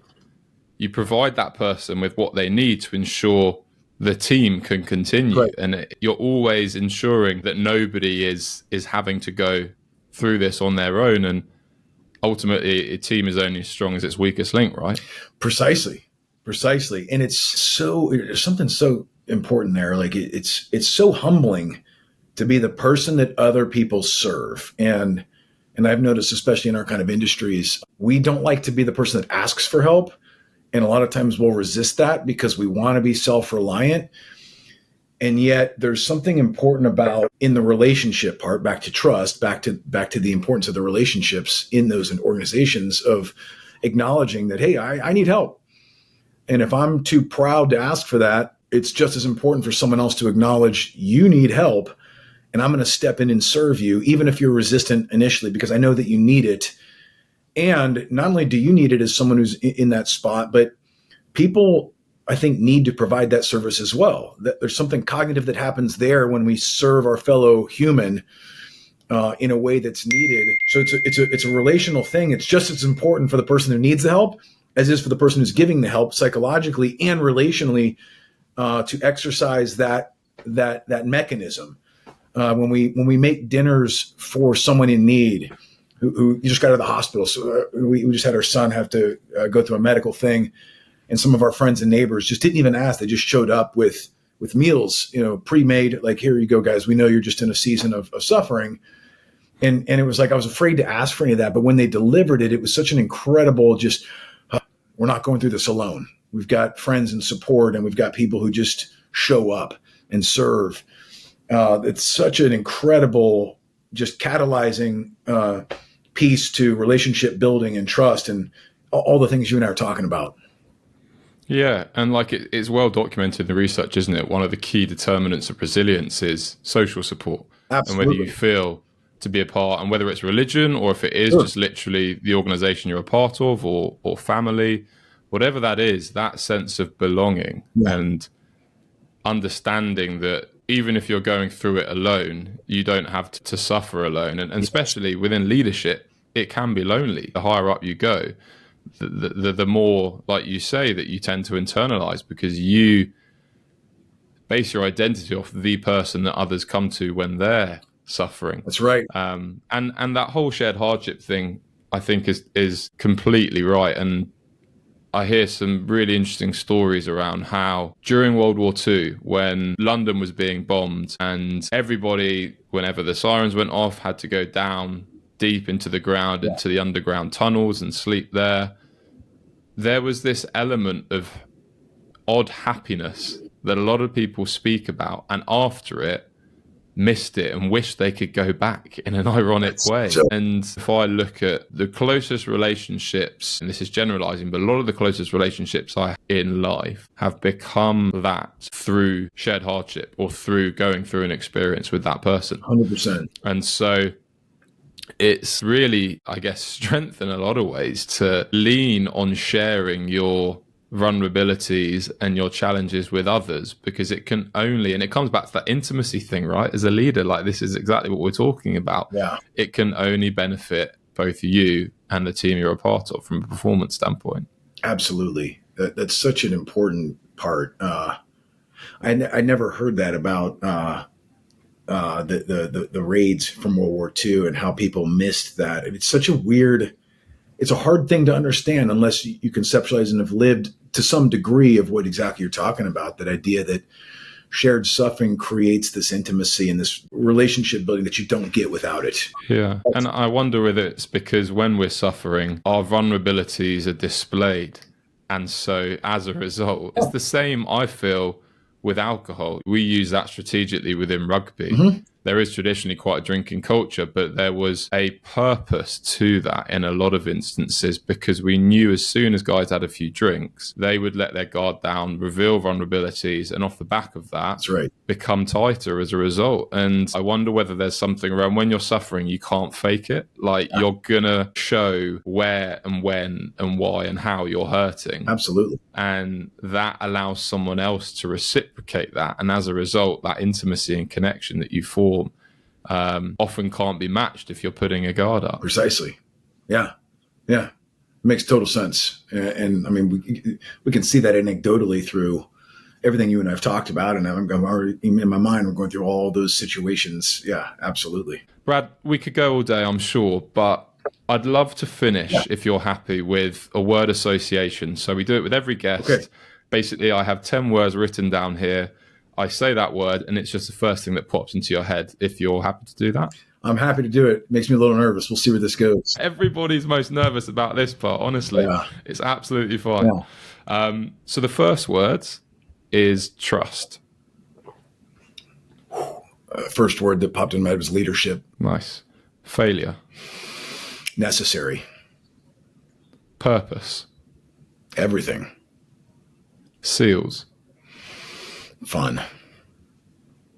Team.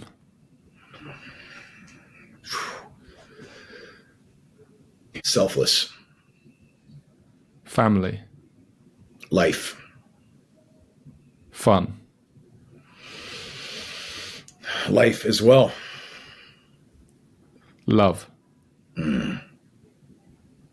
Purpose. And legacy. Family. It's funny. It's a little circular there. Some of the words used ended up being the words that I thought of. Yeah. Yeah. And that's no problem at all. I think it's a really nice way of understanding someone's thought patterns, but also values. And it really sums up why we're having this conversation today. It's really clear that from everything we've discussed today, you are someone who really places a huge amount of importance on building teams where people feel like they belong and trying to serve a greater purpose than yourself. So thank you so much. It's been brilliant. I knew it would be, having had these conversations with you previously, and I've learned a lot from it, and I hope you've enjoyed it too. I have. Thanks, Henry. I appreciate our conversations, everything leading up to this and this. I appreciate your thought processes, and I've learned probably as much. So thanks for the opportunity, and I hope to continue our relationship for sure. 100%. Yeah, we'll get you back on soon. All right. Sounds good, man. Nice one. Thanks. All right. Thank you. Hey, everyone. So I hope you enjoyed my conversation with Brad. There's 5 takeaways that I'd love to go through with you now and share. So the first one is leading with trust. Brad talks about trust being bilateral. And in his words, a lot of quote unquote weak leaders believe trust must be earned by those at the bottom from those at the top. And he argues that this is flawed. Trust works both ways, and it's just as important as a leader to trust those in your care as it is for them to trust you. The one caveat being that trust can't be blind or reckless. It has to be balanced through what Brad calls proportionate accountability. To steal a term from ex-US President Ronald Reagan, trust but verify. This means that you are trusted implicitly, but it's yours to lose, and it echoes the type of approach taken in the US Navy SEALs. Brad says there's tons of examples in the military, though, of people knee-jerk reacting to bad news and then over-punishing, and the cost of this is trust. Instead, our reaction must be proportionate, and we should walk with our people through their failures and challenging times so we fall forward together. To do this and to trust implicitly means you do have to be tolerant to risk, because people are going to make mistakes. We're all fallible. But if you really want to go fast as an organisation, you really don't have a choice. You must hire high trust over high talent, trust implicitly, and then clearly communicate the values, behavioural standards expected of them, and the repercussions of undermining your team's trust. Brad sums all of this up by explaining that there's a paradox in leadership, where the tighter you hold on, the less effective you are as an organisation. To ensure you lead with trust, write down what behaviours or words are high trust to you in your team. Are you leading with these and communicating why you're trusting that person implicitly? If not, it's unlikely that they will trust you implicitly in return, which results in poorer performance and slower progress as a team. The next thing I'd love to reflect on is Brad's approach to hiring. So the US has spent a lot of money trying to understand what actually produces successful SEAL applicants. They brought in organisational psychologists who came out to watch the training and selection process called BUDS. Similarly to UK Special Forces selection, it uses physical fatigue to manifest as psychological stress, to reveal the characters and values of candidates. This is otherwise known as values-based hiring. One of his peers used to laugh at how studies have tried to come up with ways to assess whether people possess these attributes and qualities before they undertook BUDS selection, often through questionnaires or psychological assessments. In his words, he'd say, "You can't pre-screen for choices they haven't yet made." And ultimately, no psychometric questionnaire can tell you who's going to make the right choices until you put them in that environment and test them for real. Which is why research has shown interviews to be an extremely poor approach towards identifying the right candidate. It's an environment far removed from the role they'd be undertaking, and the best salesperson often wins, not necessarily the best team member. If Brad, for example, in the corporate space, had one day to assess someone, he would focus on how he could strip away the image we all portray to reveal our true identity. With BUDS, they used physical discomfort, being cold, wet, tired, and hungry. In a corporate setting, he said he would be out and about with candidates meeting people, fabricating hypothetical scenarios, and observing how they behave as they start to lower their guard. One of the challenges also with relying purely on personal recommendations when hiring is that you could hire someone who's a great leader in another organisational culture but doesn't adapt to the organisational culture of your company. With this, there's an opportunity to potentially create a trial period, and in order to prevent this undermining the perception of you not trusting the candidate, the new hire can decide whether it's also the right job for them too or not. As nearly all hiring processes already undertake formal interviews, Brad proposes a specific approach to better understand the character and values of candidates in these. We all know we have our faults, so getting people to expose their true colours and be more transparent when hiring is really useful to better understand candidates. If you can get someone to start explaining their genuine faults, to demonstrate self-awareness, humility, and emotional intelligence, then you know you're onto a winner. One example of this is a powerful story told by Simon Thomas, our guest on episode 11 of this podcast. To rapidly build trust within a new sports team during lockdown, the head coach asked everyone to present their failure CV online, where they each explained their biggest faults and learnings in life over Zoom, with the head coach going first. When the team met for the first time a few weeks later, the level of trust and connection between players was as if they had been together for weeks or months already. So most importantly, Brad says that if you are hiring for a critical leadership position in your company, you really shouldn't rely on only one day to assess candidates. He would create a multi-day process to spend time with that person in different environments to reveal their true character. As Brad mentioned, people often put themselves forward for leadership positions for one of two reasons. They either want the power, status and money that comes with the position, or they have a genuine desire to serve the organisation and its people. And a day of interviews is very unlikely to truly uncover an individual's motives. So the third area Brad spoke about and that I'd love to reflect on is the fear of vulnerability in leadership.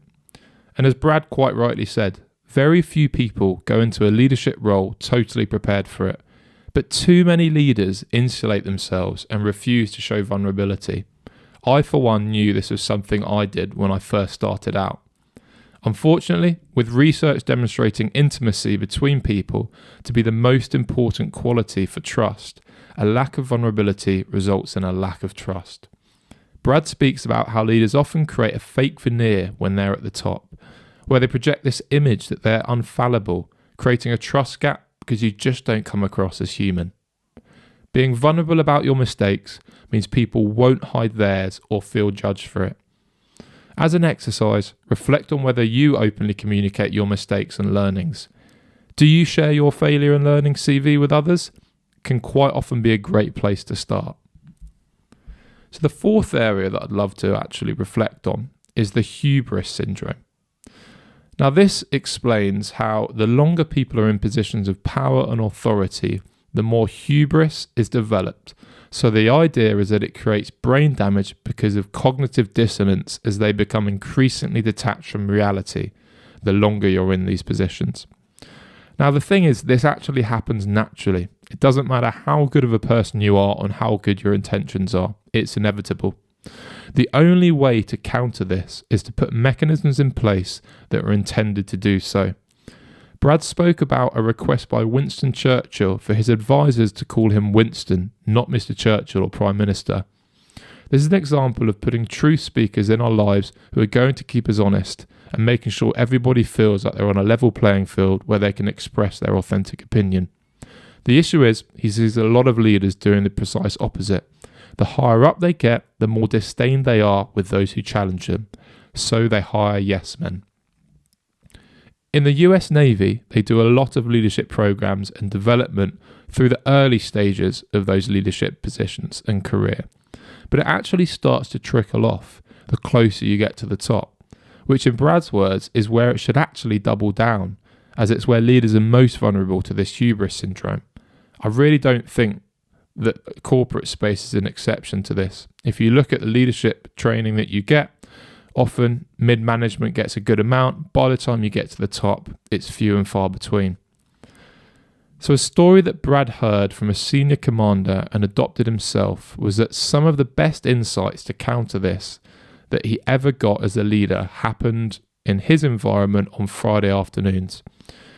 He'd grab a 6-pack of beer, he'd sit down with groups or key leaders on a rotational basis. And what he'd do, he'd use beer because it's very effective as you're A, breaking bread symbolically, but 2, using alcohol, which as we all know, releases inhibitions. He'd then provide an open forum for anyone to challenge any decisions that he has made. It would take a while, but after a beer or two, someone that's agitated would pipe up with the frustration. Everyone in the room watched to see how the boss would respond, and that was a critical moment. If people feel like you've heard and considered their opinions and perspectives, even if a decision is made that they just don't agree with, they're going to be loyal to the process, loyal to you as a leader, and loyal to the organisation. Ultimately, people want to feel heard, and in Brad's words, we all crave it. So the last thing that I'd love to reflect on is Brad's approach to non-conformists and the value of having mavericks and some level of conflict in your organisation. In Brad's words, you don't want conformists. You want the mavericks, the free thinkers, those who don't quite fit into the norm of what we'd expect. You need aligned core values but diverse in skill sets, perspectives, and experience. Ultimately, these free thinkers are ones who challenge how we do things and keep us improving as an organisation. As we both know, having worked in two really high-performing environments, high-performing organisations are moderate to high conflict at times. There are specific ideation periods where conflict should be encouraged and times for action where it isn't appropriate. The worst cultures are ones where they try to avoid any sort of conflict due to the belief that high-performing cultures are quote-unquote nice cultures, or the toxic environment where high levels of interpersonal conflict lead to low engagement and poor performance. Brad used the analogy of scar tissue to illustrate how his generation have become very good at problem solving for the challenges they've faced over the past 20 to 30 years in the Middle East and beyond. But with that comes groupthink, indoctrination, confirmation bias, and the scars of those challenges. What he needs from the next generation is creative, unconventional approaches to solving new problems as they emerge. And this requires non-conformists and diversity. Brad told us a story of one candidate who they suspected was a yes man and fabricated a scenario to test this. They had a group of soldiers strongly expressing their thoughts on a topic to see if the candidate went along with this or voiced an alternative perspective. They then did exactly the same a day later with a different group expressing the opposite opinion. In line with their predictions, this candidate strongly agreed with both sides of the argument, and he was removed from the selection process. The takeaway from this is that when you're hiring, don't look for the person who agrees with everything you say. Look for the person who shares your values but brings alternative perspectives. This builds cognitive diversity and a far more resilient, high-performing organisation. So I hope you've enjoyed the conversation I had with Brad. For me, it was really nice to be able to delve into another elite military environment and reflect on a lot of similarities, but also some differences. I definitely took away some new learnings, and I hope you did too. Thanks as always for listening, and if you enjoyed the episode, please like, share, and subscribe. I'm looking forward to chatting with you again soon.